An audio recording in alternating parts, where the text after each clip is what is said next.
한국이 근대화가 늦어진 이유는 87년 민주화 체제의 조직 설계를 잘못했기 때문이라는 거예요.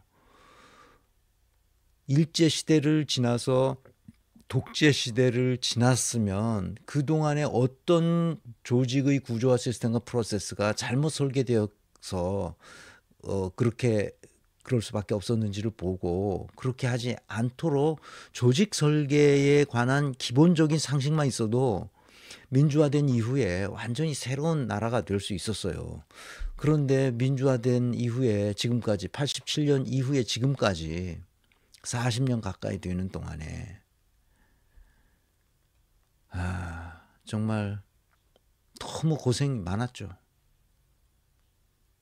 그 모피아들 체계. 그래서 가장 중요한 건 막스 베버가 우리에게 가르쳐준 위대한 가르침이 있어요. 그 20세기 초에 분화하라는 거죠. 분권화라는 뜻입니다. 개인화하고 합리화하라는 거예요. 분화한다는 것이 무슨 뜻이냐? 다양화하라는 거예요. 끼리끼리 모여 있지 말고 다 다양화, 분화시켜 나가라는 거지. 분권화하라는 뜻이고 디센트럴라이즈, 중앙을 없애버리라는 뜻이에요. 탈중앙화라는 뜻이죠. 분산시킵니다. 모든 것을. 누가 한 사람이 잡고 독재할 수 없도록 만들어 놓은 거죠. 개인화의 뜻은 뭐냐? 개별성을 강조하는 거예요. 그리고 개성화하고 주체성을 강조하고 자율성을 갖도록 하는 겁니다.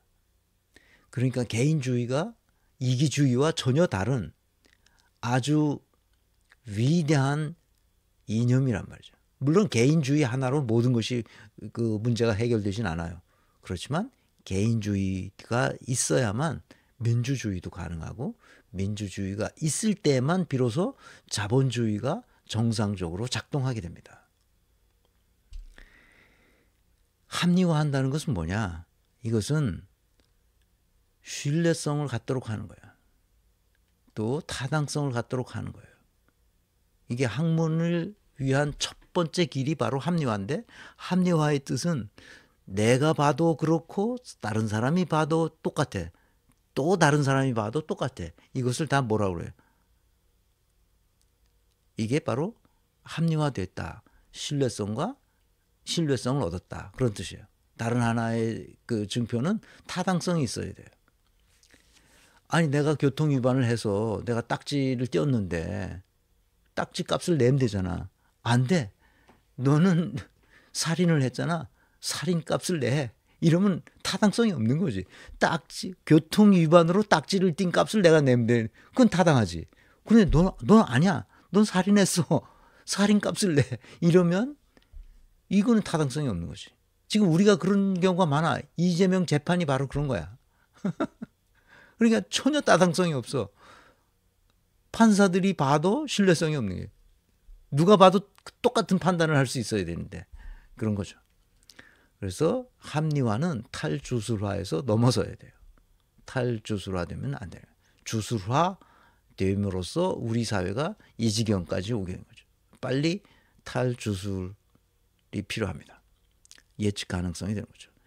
이런 것이 바로 근대화라는 거예요. 이것을 지속하면 할수록 근대화가 되는 거예요. 근데 87년 체제에 이런 경영학적인 조직 설계 원리를 이해 못했던 법률가들이 그 설계를 잘못함으로써 법률을 헌법은 뭐 그런 대로 그렇게 계속 바꿔왔으면 되는데 바꿀 수 없는 경성 헌법이 돼서 그렇게 됐고, 이 분권화 자율성 네트워크라는 3대 조직 설계 원리를 그대로 적용할 수 있도록 했었어야 된다는 거죠. 그래서 이 조직 설계 원칙, 원리를 제대로만 적응하면 건강한 민주주의 국가가 된다. 그래서 이걸 가르치는 게 그렇게 어려워요. 어렵습니다. 쉽잖아 벌써. 이게 다 누구나 이거 모르는 사람 있어요? 제가 강의한 걸? 이 개념을? 모르는 사람 손 들어보세요. 없어. 다 알아. 그런데 실행이 안 돼. 왜 실행이 안 되느냐? 왜 실행이 안 될까요? 이걸 다 알면서도 왜 실행이 안 될까요? 기존의 시스템에 의해서 이익을 보는 기득권층이 반대하기 때문에 못하고 있는 거예요. 그것을 깨야 돼요. 그러면 됩니다. 내가 여기서 우리나라에서 컨설팅 하면서 그거를 나중에서야 깨우쳤어요. 이거 왜 안 되지? 이거 하면 되는데 안 되는 이유는 간단합니다. 저 윗대가리 기득권층이 자기의 권한, 권력, 자기의 기득권을 놔야 되거든요. 그걸 놓게 만들기 위해서는 이재명이 아무리 하려고 해도 안 됩니다. 혼자 안 돼요. 민주당 가지고는 택도 없습니다. 그럼 어떻게 해야 되냐? 국민이 직접 해야 돼요. 국민 직접 할 수 있도록 시민단체가, 이 개념을 이해하는 시민단체가 연대해서 국민이 직접 설계를 하도록 푸시해야 됩니다. 강력한 푸시가 일어나야 돼요. 독일은 이런 강력한 푸시가 뭐야? 히틀러라는 사람이 푸시를 해준 거야. 다시는 이런 일이 있으면 안 된다. 그러면 조직 설계를 어떻게 해야 돼? 왜 우리가 바이마르 공화국에서 갑자기 히틀러 체제로 넘어간 거야, 이게? 그거를 다 분석해서 조직 설계를 그렇게 다시는 되지 않도록 설계하는 거예요. 그래서 조직 설계 이론이 그렇게 발달한 거야. 다른 이유가 없어요.